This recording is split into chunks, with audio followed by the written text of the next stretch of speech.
Quelles sont les limites que nous avons en tant qu'êtres humains face aux crises, où nous sommes confrontés à la maladie ou au diagnostic et à la perte? Utilisons-nous généralement quelque chose en dehors de nous pour changer ce que nous ressentons en nous? C'est pour la plupart l'ancien modèle de réalité.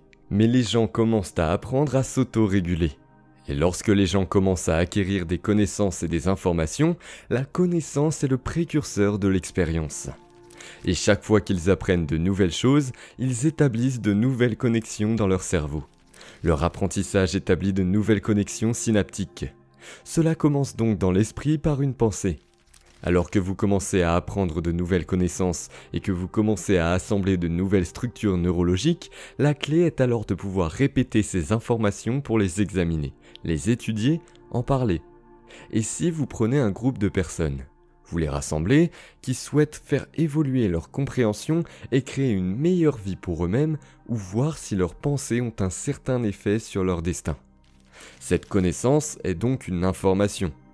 Et l'information et la connaissance créent la sensibilisation et la sensibilisation est la conscience.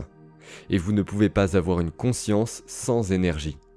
Ainsi, les gens, en apprenant des connaissances, commencent à changer leur énergie. S'ils peuvent revoir ces informations, et ils peuvent en parler, les partager les uns avec les autres, construire un modèle de compréhension, puis ils commencent à tirer et à câbler ces circuits dans leur cerveau.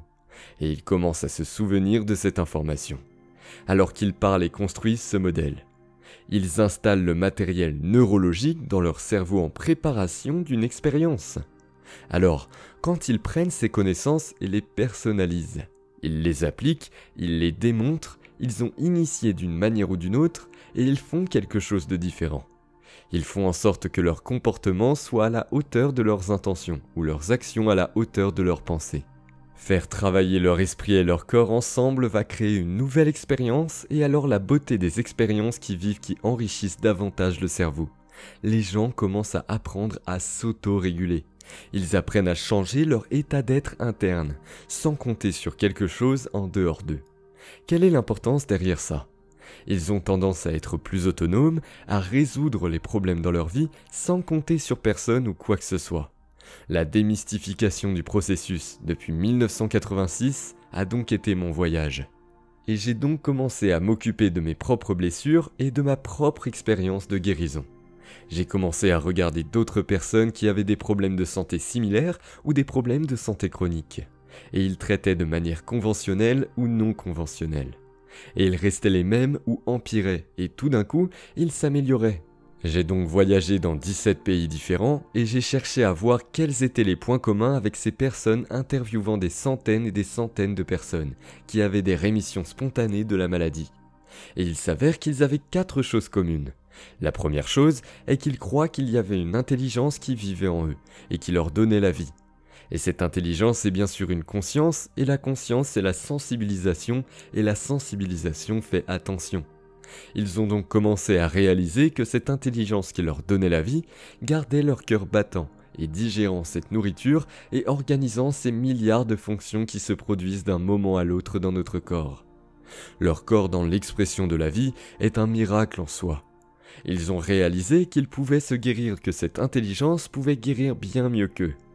Ils ont donc décidé, vous savez, de développer une relation avec cette intelligence pour prendre du temps et se connecter avec elle.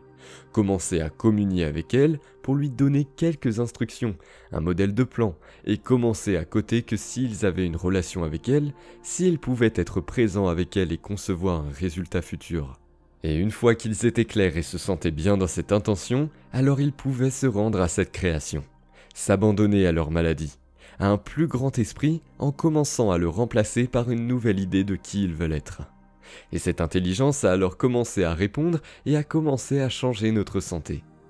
La deuxième chose que j'ai découverte dans les points communs était que ces personnes ont soudainement pris la responsabilité de leur maladie. Et ils n'ont pas dit que c'était leur ex qui leur avait fait ça, ou que c'était la perte de leur partenaire ou de leur patron qui est un tyran. Et c'est la raison pour laquelle ils sont de cette façon. Ils ne peuvent pas dépasser cet état de victimisation. Et ils se rendent compte que c'est la mauvaise gestion de leurs propres pensées et émotions qui a créé leur maladie.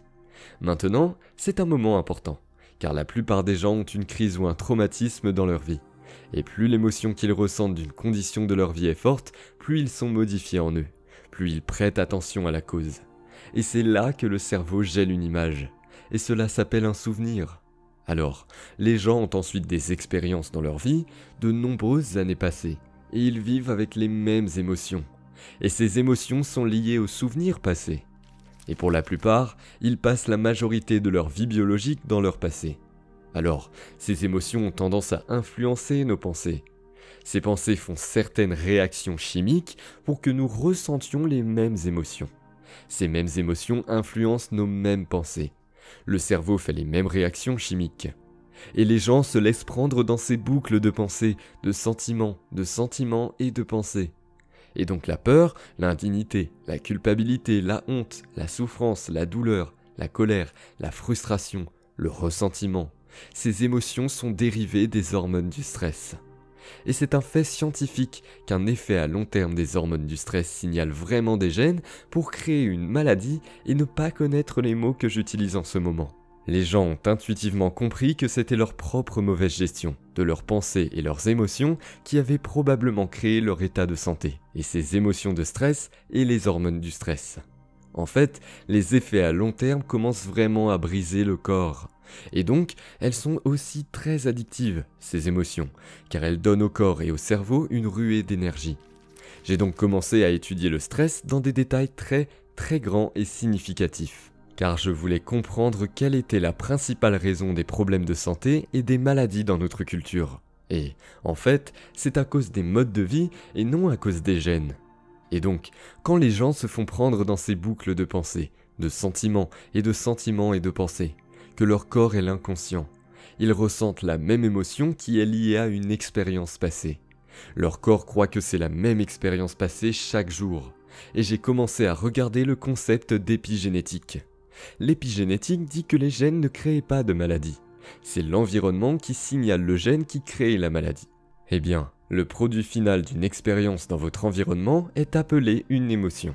Donc, si vous vivez par la même émotion, chaque jour dans ces émotions est dérivé des hormones du stress. Dans un sens, vous signalez le même gène chaque jour dans le corps sans obtenir de nouvelles informations de l'environnement. Et si vous recommencez encore et encore, vous vous dirigez maintenant vers le destin génétique. J'ai donc commencé à réaliser les effets du stress émotionnel et psychologique, qui sont bien supérieurs au stress physique ou au traumatisme physique ou au déséquilibre chimique, où le stress chimique que la plupart des facteurs de stress se retrouvent comme un stress psychologique ou émotionnel. Et les gens deviennent dépendants de ces émotions. Et j'ai réalisé qu'ils utilisent les problèmes et les conditions de leur vie pour réaffirmer leur dépendance à une certaine émotion. Ils recherchent vraiment des circonstances dans leur vie qui peut déclencher cette émotion qui les fait ressentir quelque chose. Et tout comme un toxicomane accro à une drogue ou à un produit chimique, la capacité qui passe par les retraits, la souffrance, les retraits de colère, l'hostilité et le jugement nécessite une énorme conscience, sensibilisation et une énorme volonté. Et donc ces gens qui ont commencé à guérir ont commencé à abandonner ces états émotionnels et à pardonner leur passé, à se pardonner, à pardonner aux gens dans leur passé, et commencer à prendre leurs responsabilités. Et c'était vraiment intéressant, parce que pendant que je faisais les interviews, j'ai également réalisé que les gens ont commencé à prendre conscience qu'ils étaient accros à une vie qu'ils n'aimaient même pas. Et s'ils allaient vraiment se changer, ils ont dû briser ces dépendances et changer leur vision, la façon dont ils perçoivent leur vie. En d'autres termes, nous ne voyons pas comment ils sont, nous voyons les choses comme nous sommes. Et donc, il y a eu un fort changement qui a eu lieu en surmontant ces états émotionnels et en arrêtant le cycle de la pensée et des sentiments, et lorsque vous rompez cette redondance de ce cycle. Le défi est que vous n'êtes pas dans le familier.